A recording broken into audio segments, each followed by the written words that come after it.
حضرت عمر رضی اللہ تعالی عنہ، جن کے پاک نام پر آج مسلمانوں کو فخر ہے اور جن کے جوش ایمانی سے آج 1300 برس بعد تک کافروں کے دلوں میں خوف ہے، اسلام لانے سے قبل مسلمانوں کے مقابلے اور تکلیف پہنچانے میں بھی ممتاز تھے۔ نبی کریم صلی اللہ علیہ وسلم کے قتل کے درپے رہتے تھے۔ ایک روز کفار نے مشورے کی کمیٹی قائم کی کہ کوئی ہے جو محمد صلی اللہ علیہ وسلم کو قتل کر دے۔ حضرت عمر نے کہا میں کروں گا۔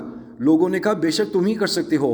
حضرت عمر تلوار لٹکائے ہوئے اٹھے اور چل دیے۔ اسی فکر میں جا رہے تھے کہ ایک صاحب قبیلہ زہرہ کے، جن کا نام سعد بن ابی وقاص رضی اللہ تعالیٰ عنہ ہے اور بعض نے دوسرے صاحب لکھے ہیں، ملے۔ انہوں نے پوچھا کہ اے عمر کہاں جا رہے ہو؟ کہنے لگے میں محمد صلی اللہ علیہ وسلم کو قتل کی فکر میں ہوں، نعوذ باللہ۔ حضرت سعد نے کہا بنو ہاشم اور بنو زہرہ اور بنو عبد مناف سے کیسے مطمئن ہو گئے؟ وہ تم کو بدلے میں قتل کر دیں گے۔ اس جواب پر بگڑ گئے اور کہنے لگے معلوم ہوتا ہے تو بھی بے دین یعنی مسلمان ہو گیا ہے، لا پہلے تجھے ہی کو نمٹا دوں۔ یہ کہہ کر تلوار سونت لی اور حضرت سعد نے یہ بھی کہا کہ ہاں میں مسلمان ہو گیا ہوں، تلوار سنبھالی۔ دونوں طرف سے تلوار چلنے کو تھی کہ حضرت سعد نے کہا پہلے اپنے گھر کی تو خبر لے، تیری بہن اور بہنوئی دونوں مسلمان ہو چکے ہیں۔ یہ سننا تھا کہ غصے سے بھر گئے اور سیدھے بہن کے گھر گئے۔ حضرت خباب رضی اللہ تعالیٰ عنہ، جن کا ذکر نمبر 6 میں گزرا، کیواڑ بند کیے ہوئے ان دونوں میاں بیوی کو قرآن شریف پڑھا رہے تھے۔ حضرت عمر نے کیواڑ کھولے اور ان کی آواز سے حضرت خباب رضی اللہ تعالیٰ عنہ تو جلدی سے اندر چھپ گئے اور صحیفہ بھی جلدی میں باہر ہی رہ گیا جس پر آیات قرآنی لکھی ہوئی تھیں۔ ہمشیرہ نے کیواڑ کھولے۔ حضرت عمر کے ہاتھ میں کوئی چیز تھی جس کو بہن کے سر پر مارا، جس سے سر سے خون بہنے لگا اور کہا اپنی جان کی دشمن تو بھی بددین ہو گئی۔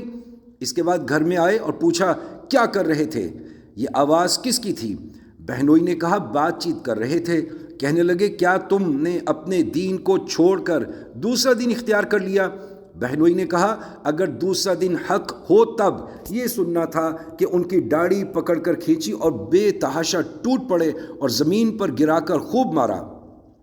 بہن نے چھڑانے کی کوشش کی تو ان کے منہ پر ایک تماچا اس زور سے مارا کہ خون نکل آیا۔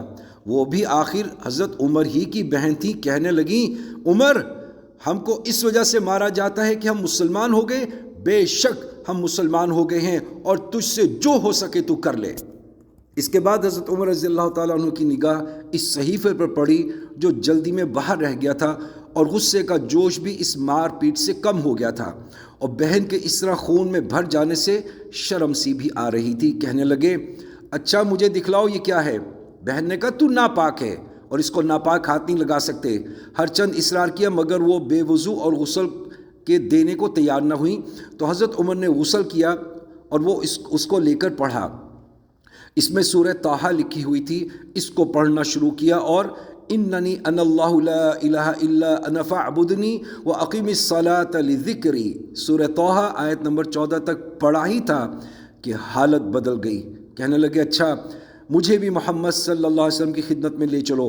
یہ الفاظ سن کر حضرت خباب رضی اللہ تعالیٰ عنہ اندر سے نکلے اور کہا اے عمر تجھے خوشخبری دیتا ہوں کہ کل شب پنجشنبہ یعنی جمعرات میں حضور صلی اللہ علیہ وسلم نے دعا مانگی تھی کہ یا اللہ عمر اور ابو جہل میں جو تجھے زیادہ پسند ہو اس سے اسلام کو قوت عطا فرما۔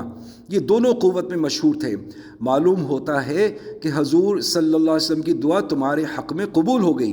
اس کے بعد حضور صلی اللہ علیہ وسلم کی خدمت میں حاضر ہوئے اور جمعے کی صبح مسلمان ہوئے۔ ان کا مسلمان ہونا تھا کہ کفار کے حوصلے پست ہونا شروع ہو گئے، مگر پھر بھی یہ نہایت مختصر جماعت تھی اور سارا مکہ بلکہ سارا عرب اس لیے اور بھی جوش پیدا ہوا اور جلسے کر کے مشورہ کر کے ان حضرات کو ناپید کرنے کی کوششیں ہوتی رہتی تھیں اور طرح طرح کی تدبیریں کی جاتی تھیں۔ تاہم اتنا ضرور ہوا کہ مسلمان مکہ کی مسجد میں نماز پڑھنے لگے اور حضرت عبداللہ بن مسعود رضی اللہ تعالیٰ عنہ فرماتے ہیں کہ حضرت عمر رضی اللہ تعالیٰ عنہ کا اسلام لانا مسلمانوں کی فتح تھی اور ان کی ہجرت مسلمانوں کی مدد تھی اور ان کی خلافت رحمت تھی۔